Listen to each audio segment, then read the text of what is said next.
if NATO gets into a shooting war in Europe, do not expect the United States to, he didn't say not recognize Article 5, but he said don't expect the United States to get involved.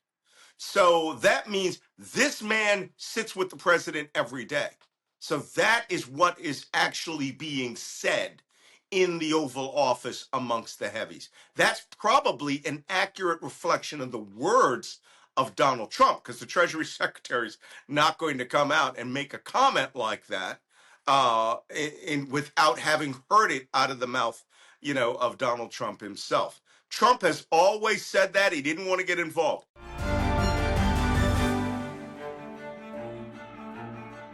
Hi, I'm Fergus Macphee, and welcome to the Trump Report on Times Radio. A reminder, you can watch us every day, Monday through Friday on our YouTube channel, and you can also listen and follow the show wherever you get your podcasts.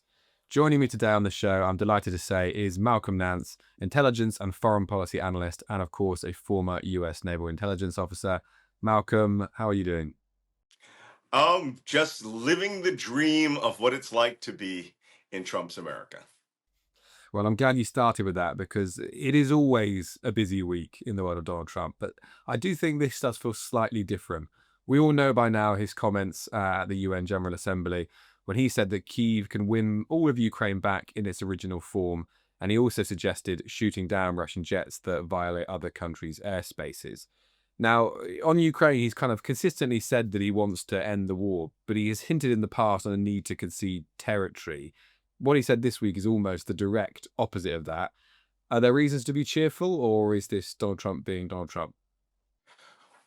Well, I think that this is Donald Trump being Donald Trump in the sense that he has always negotiated this way. I do a podcast with two people who worked for him directly, including his lawyer, Michael Cohen.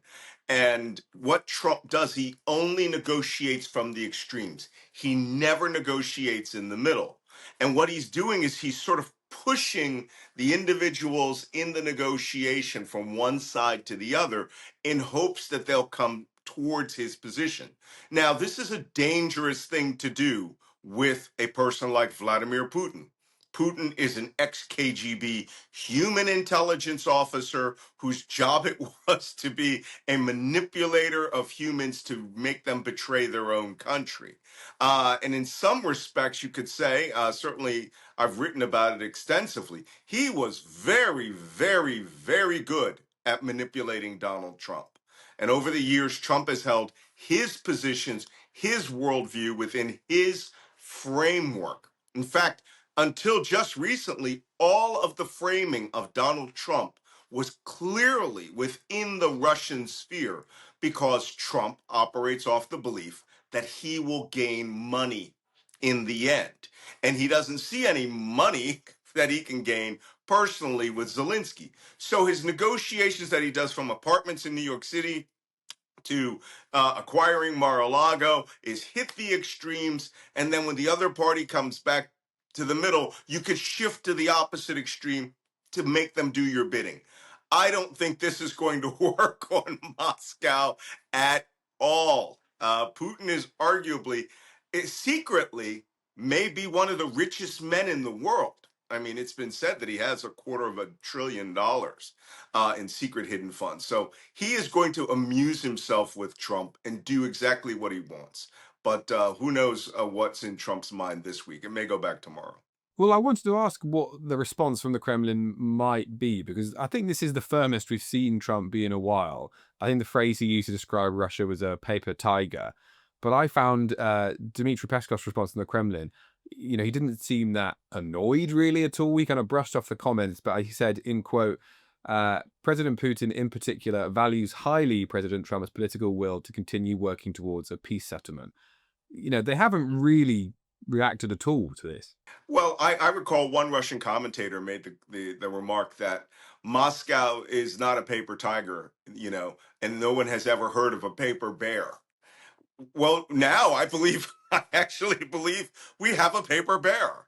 But you also have to understand, again, how the KGB, right, the Russian Secret Service, operated when they manipulated individuals. Again, you never do anything from the extreme.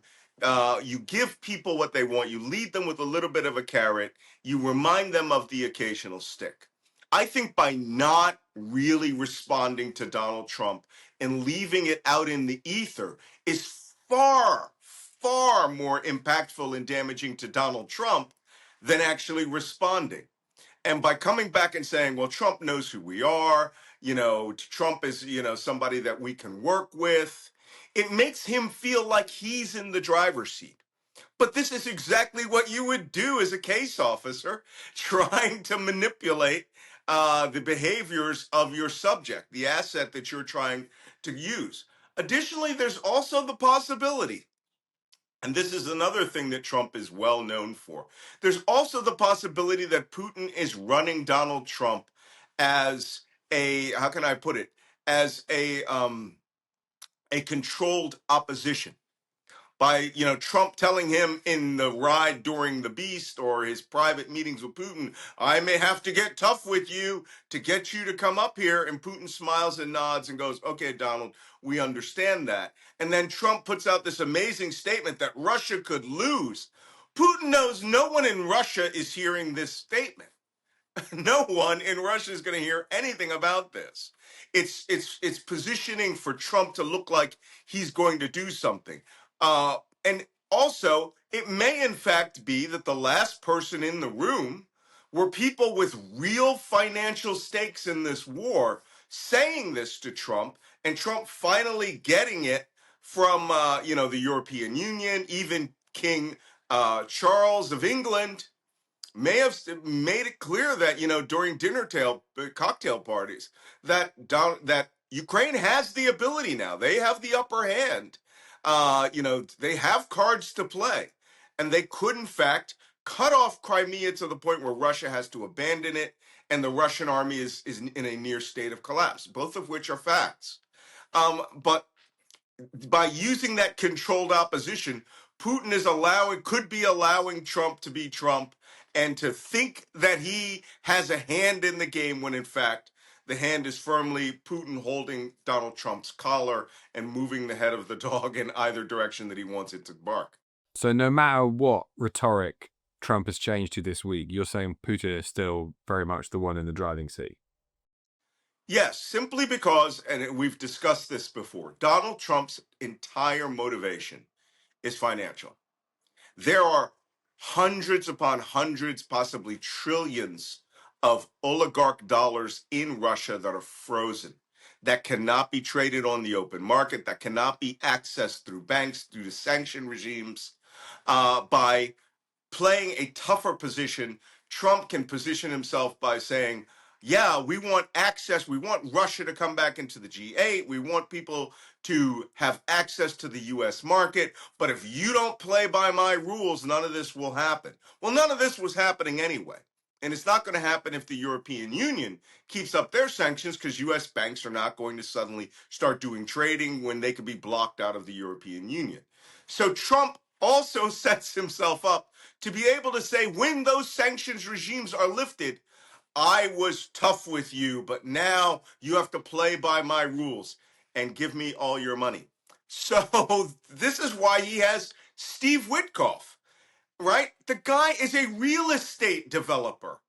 And he is sent a real estate developer to carry out what arguably should be done by the Secretary of State, a diplomat. This is not diplomacy. This is a financial transaction. Okay, from a global point of view then, is Europe and I guess is Ukraine better off in a world where Donald Trump maybe has Vladimir Putin's ear, or in a world where they're at loggerheads with one another? Well, that's an interesting question. Since we live within the world of Trump and the framework of Trump, it's always good to have Donald Trump's attention somewhere else other than the battlefield. Let's just be honest. Trump is simply, early on this year, Zelensky went to him. Look, Zelensky knows how to deal with corrupt officials. Ukraine was very corrupt prior to the start of this war. Now it's really clean because they've paid for the anti-corruption in blood. So Zelensky knew how to talk to a corrupt criminal. The first thing he did was he said, I'm willing to give you $50 billion in arms sales for your country out of European Union money. Trump rejected that right out of hand until 2 months later. Then, when it was Trump's idea to sell $50 billion of U.S. weapons after receiving pressure from U.S. defense manufacturers for 2 months, suddenly it was Trump's idea to allow Zelensky to buy U.S. weapons for cash. And so having that flip flop in Trump's hands is let him have it. He thinks of it as a win.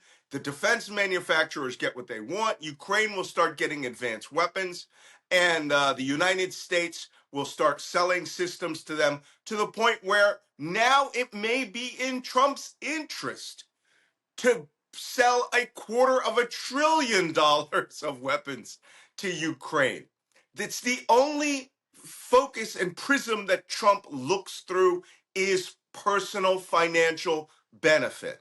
So now Zelensky, again, who knows, I mean, he made statements just yesterday thanking President Trump and understanding that when you got to talk to a corrupt criminal, let him make his money, let him make his 10%, but you get to salvation of your nation.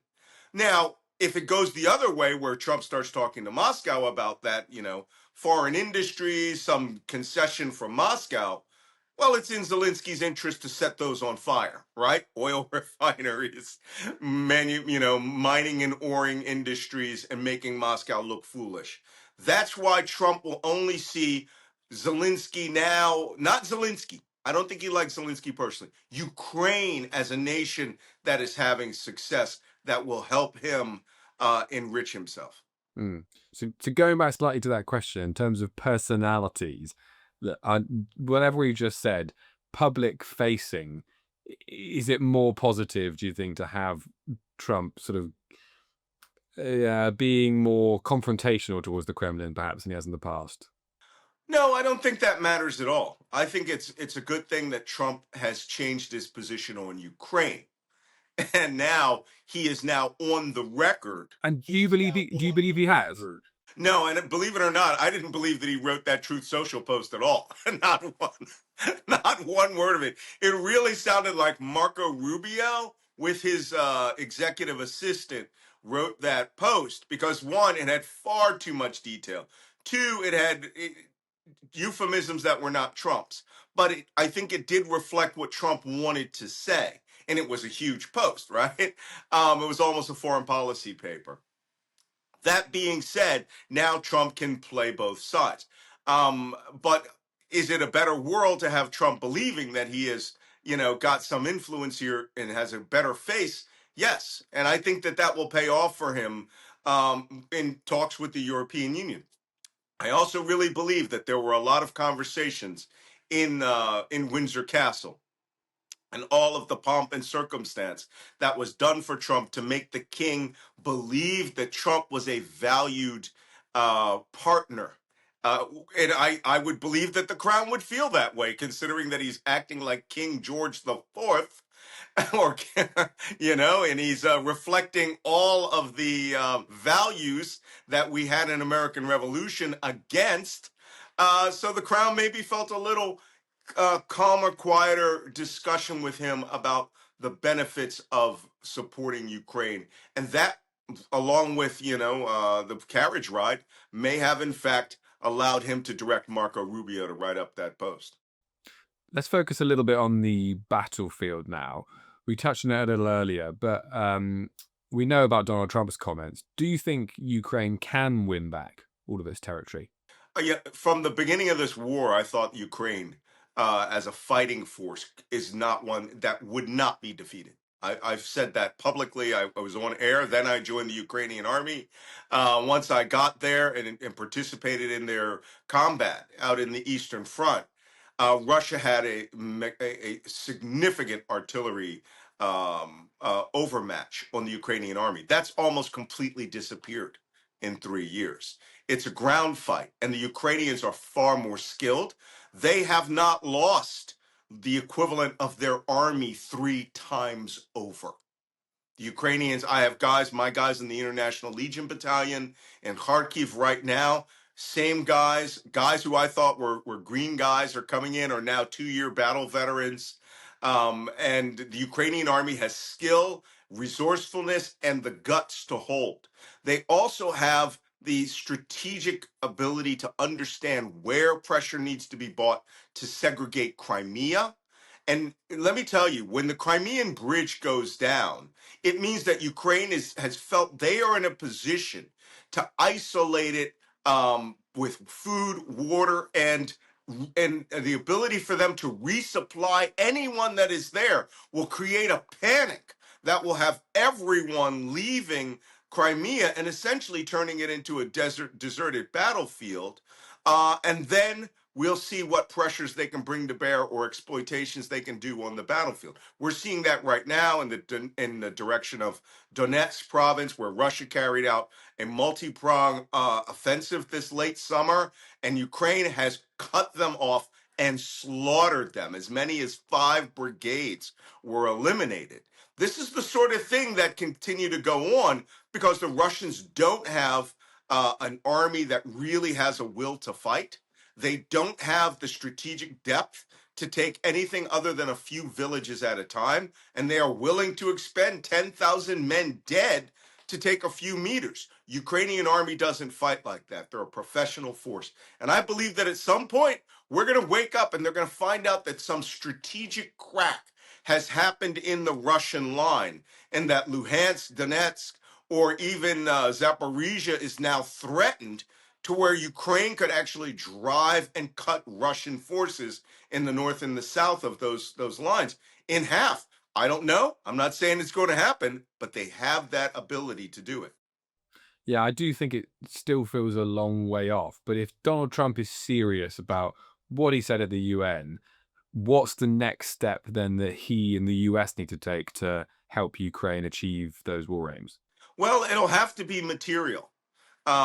Something that people can see, like, shipping off all the armor, 5, 600, 1,000 Bradleys being shipped off to Ukraine. And that's what Joe Biden did. Joe Biden made it very clear at every turn that the moment law was signed that he was funding things, armored vehicles were loading up on ships or were being delivered into Poland. We had a forward bridgehead in Zhizhov, which was delivering high, Patriot missiles and everything out of U.S. stocks. It was a World War II style effort.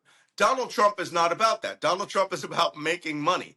Trump will only announce that U.S. defense contractors are going to make X amount of money and that he's going to look good by that going into like his Golden Dome interceptors or something by selling off old Patriots. Well, we've been doing that for 3 years.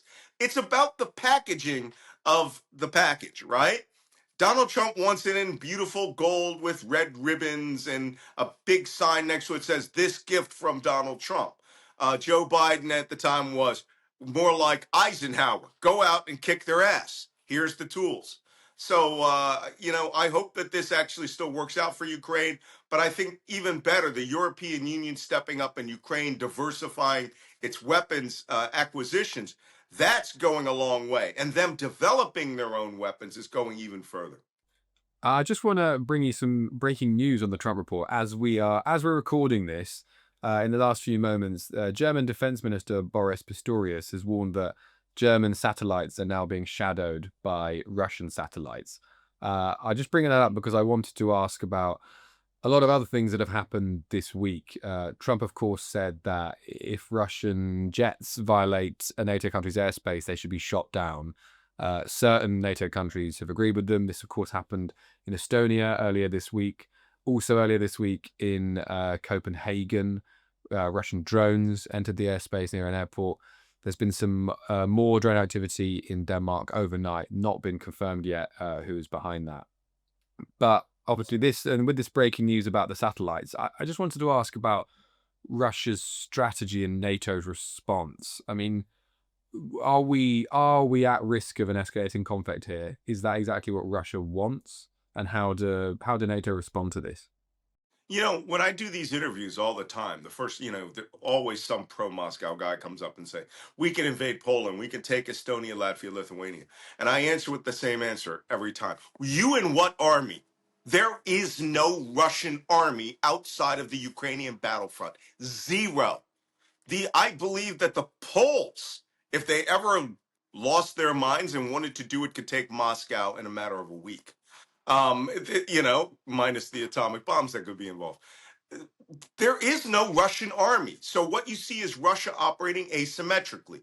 These MiG-31 flights, which are high altitude, missile launching interceptors, went into the airspace of Estonia, and the Baltic states for about 15 minutes, but they don't have Patriot missile batteries that could shoot down these aircraft. Now, Poland is a different animal, right? NATO carrying out NATO combat air patrols, if they were moved right over to the east, that could be another matter. Where the French, for example, sent Mirage 2000s, and they decide they're going to do interceptor patrols, not hot scrambles, but actually run a full-time combat air patrol over there with E-3 sentries. That would change the dynamic. You wouldn't see anybody attempting to penetrate their airspace. With regard to the drones, drones breed drones. We know that it's possible that anyone could be flying drones over Copenhagen. I was just there in Copenhagen about a month ago, and that it could be a Russian asymmetric warfare feature where they're doing it to stoke the excitement that you see right now. Another problem is civilians tend to want to test those things afterwards. So the most recent drone activity could be the same, completely different activity. So now, with regards to Russian satellites stalking NATO satellites, if they're saying that, that means these are interceptor satellites that are threatening to collide, right? They don't have weapons on them, but they could take older satellites and collide with a NATO satellite and blind them, which would create, by the way, millions of pieces of space debris, which could damage and harm many, many other satellites. And I think that the Germans are making it clear that what's happening here is, in light of Russia not having ground capability to threaten NATO, these asymmetric operations are really done for the newspapers to give that ominous feeling that something is going on that could envelop NATO. Flying those decoy drones through Ukraine and deliberately penetrating Polish airspace was another provocation that Moscow wants to see it. They want to see Polish aircraft go up and shoot down drones so that Europe could have that feeling like they're back in 1985, back when I was a young baby intelligence guy, and and they could stoke up the green, Adam Kraft 9 Danke crowd in Germany, and it's all really old school KGB stuff because they're led by an old school KGB officer. But would that not lead, though, to a huge conflict? I know this has happened before. No. Turkey shot a jet down in 2015, but this is slightly different, isn't it? Yeah, I mean, but Russia, look, that's another thing. When you decide that you're going to go into a conflict, you better have, again, like Donald Trump calls it, you better have the cards. We have enough interceptors to knock down every remaining fighter jet and strike aircraft in Russia. All right, just between Poland, Germany, and then NATO combat aircraft outmatches the Russian Air Force 3-1. We could run a running combat air patrol from Moscow to Britain, and nothing would get through. People seem to not understand. NATO is not, it's not like all they do is make gophers in Brussels. Okay, they do not.